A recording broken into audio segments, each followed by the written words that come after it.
السلام عليكم ورحمة الله وبركاته.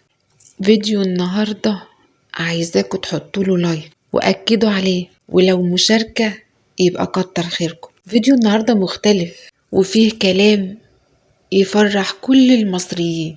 فيديو النهاردة يفتخر بيه كل مصري وهيزعل منه ناس كمان تانيين محسوبين علينا مصريين.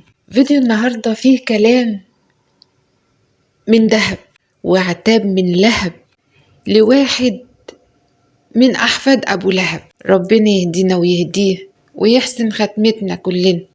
النهاردة الكلام اللي هنقوله هيوجع ناس كتير قوي. انتوا طبعا عارفين الحاجة أم المطرب المحترم أحمد شيبة، الله يرحمك يا حاجة، كانت أم المصريين كلهم، كلنا كنا بنحبها وبنحب نتفرج عليها، ولغاية دلوقتي بجيب فيديوهات أبص عليها وهي مع ابنها أحمد شيبة. عايزين تخشوا في الموضوع؟ طب أقول لكم الكلمات أغنية للفنان أحمد شيبة ومن أفضل الأغاني اللي عمرنا ما هننساها، اللي هي بتقول: وما بإن القلوب سودة وتشغيل الدماغ موضة وسكك الحب مسدودة، هعيش وحدي. وبما إن المحبة كلام وظلم الناس معادش حرام، مادام الصح بقى أوهام، هعيش وحدي. هعيش مع نفسي واتأقلم ومش هتعب، وهعود روحي على روحي ومش هغلب. هعيش مع نفسي واتأقلم ومش هتعب، هعود روحي على روحي ومش هغلب. صحيح الوحدة مش جنة، لكن غدر البشر أصعب. هصاحب ظلي في الأزمات وهسمع وقتي زي سكات، وهبعد عن عيون الناس عشان الناس ضميرهم مات. هعيش مع نفسي واتأقلم ومش هتعب، هعود روحي على روحي ومش هغلب. صحيح الوحدة مش جنة، لكن غدر البشر أصعب. وبما إن الأصيل متان ومتعذب في كل مكان، وكسرة ضحكته الأحزان لحال أحلى. وبما إن الضماير ميح وصعب تلاقي حد صريح، وحال الناس معادش مريح لحال أحلى. وبما إن الأصيل متهان ومتعذب في كل مكان، وكسرة ضحكته الأحزان لحال أحلى. وبما إن الضماير ميح وصعب تلاقي حد صريح، وحال الناس معادش مريح لحال أحلى، هعيش مع نفسي واتأقلم.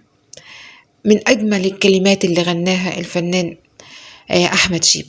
تعالوا ندخل بقى في موضوعنا. في واحد على التيك توك، الراجل ده بيجيله داعمين كتير، فهو بيستغل وجود الداعمين ويحكم على اللي قصاده أحكام تكسف، زي مثلا حط الطين على وشك، هات البن وحطه في عينيك، وحاجات من ديت كتير.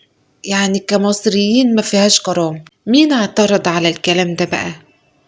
اللي اعترض على الكلام ده كان محمود شيبة، ابن الراجل الطيب أحمد شيبة، يعني راجل ابن راجل. محمود بيقول له ايه؟ بيقول له: انت كان في الاحكام في ست اتحكمت عليها، والست دي شقيانه وبتصرف على عيالها، وانت قاعد ولا شغله ولا مشغله، قاعد تحكم على ناس مصريين حكم بقله الكرامه او اخفاء الكرامه خالص، مش موجوده اصلا. هو انت لما تساعد واحد وتطلعه علشان تديله فلوس ويلعب ويحط على وشه بودرة ويحط على وشه ملح وشطة ونيل على دماغه، كمان انت شايف ان لما حد يطلع علشان محتاج، انت بتستغل حاجة الشخص ده عشان الفلوس اللي هياخدها، وبالذات اما تكون ست. شايف ان دي رجولة؟ انت شايف ان دي رجولة؟ المبادئ لا تتجزأ. كل الكلام بيوجهه للراجل اللي قدامكم ده. تقريبا احنا اغلبنا عارفين الراجل ده، احنا دي عارفين، عامل نفسه ان هو كده بيساعدوا الناس ويخلوهم يتشافوا ويتعرفوا ويجيب لهم داعمين، انهم يحطوا بن وطين على وشهم وخلقهم. الناس ديت طبعا بتعرنا كمصريين، ان انت ده اللي بيحكم يعرنا، واللي بيتحكم عليه برضو يعرنا. فالناس اللي بره هيشوفونا احنا كمصريين شكلنا وحش، يعني احنا بننقل صورة للمصريين من حاجة مش موجودة اصلا فينا. المصريين كلهم أهل كرامة وعزة نفس. الناس اللي بيتفرجوا علينا بره، بيتفرجوا علينا كمصريين، بيتحموا في جيشنا. يعني احنا كجيش مصري بيحمي كل البلاد. احنا كمصر البلاد كلها لما بيحصل دمار في اي بلد ما بتلجاش الا لمصر. يعني مصر ما يبيعوش نفسهم عشان الفلوس. الفئة اللي احنا شايفينها ديت على التيك توك دي فئة يعني منبوذة. ما بتكلمش على الكل، في ستات بتبقى غلابة طالعين يعني منقبات ومخبين وشهم عشان يلاقوا لقمة عيش في التيك توك. دول ما ليش دعوة بيهم، دول ربنا يرزقنا ويرزقهم، ملناش دعوة بالستات الغلابة. يعني هم متخفيين يعني مكسوفين.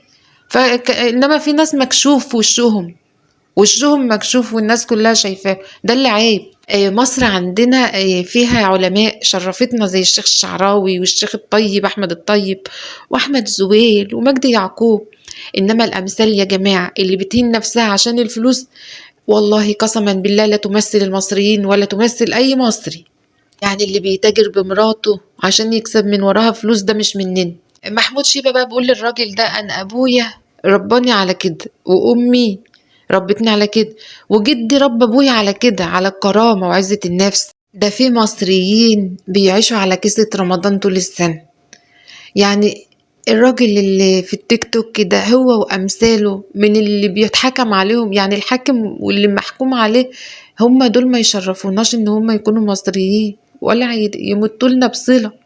محمود بقى شيبة أنهى كلامه بأنه هو لو مسؤول وعنده سلطة هيجيب الناس اللي بيتحكم عليها والناس اللي بتحكم ويحطهم في الحبس. ووجه رسالة برضو للممثلين الفنانين، قال لهم: راعوا شعور الناس.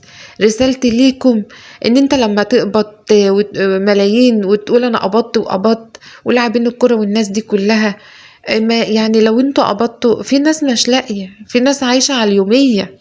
والله يا محمود انت راجل ابن راجل، وكلامك كله رجولة وتقدير وأصول. وأحلى كلمة قلتها يا محمود إن المبادئ ما بتتجزأش، بس الناس ما بقتش زي زمان.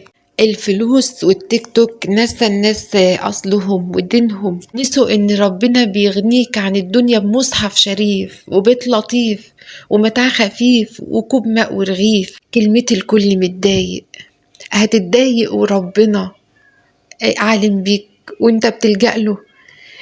تبكي وربنا حاسبك، هتحزن والحزن بيرحل بسجدة منك، وابتسامتك بتيجي بدعوة تدعيها لربنا. واعرف ان العافية لو دامت جهلت. اعرف وانت ماشي على رجليك كده احمد ربنا، وافتكر الناس اللي تعبوا قدامك. وبعد ما تصلوا ما تنسوش تدعوا ربنا وانت جالس كده بعد السلام من الصلاة المكتوبة، ودي أعظم الأوقات اللي بيبقى ينزل فيها رحمة ربنا سبحانه وتعالى. ما تستعجلش بان انت تقوم وتخلص صلاتك، استغفر وسبح واقرأ آية الكرسي، ومع السلامة.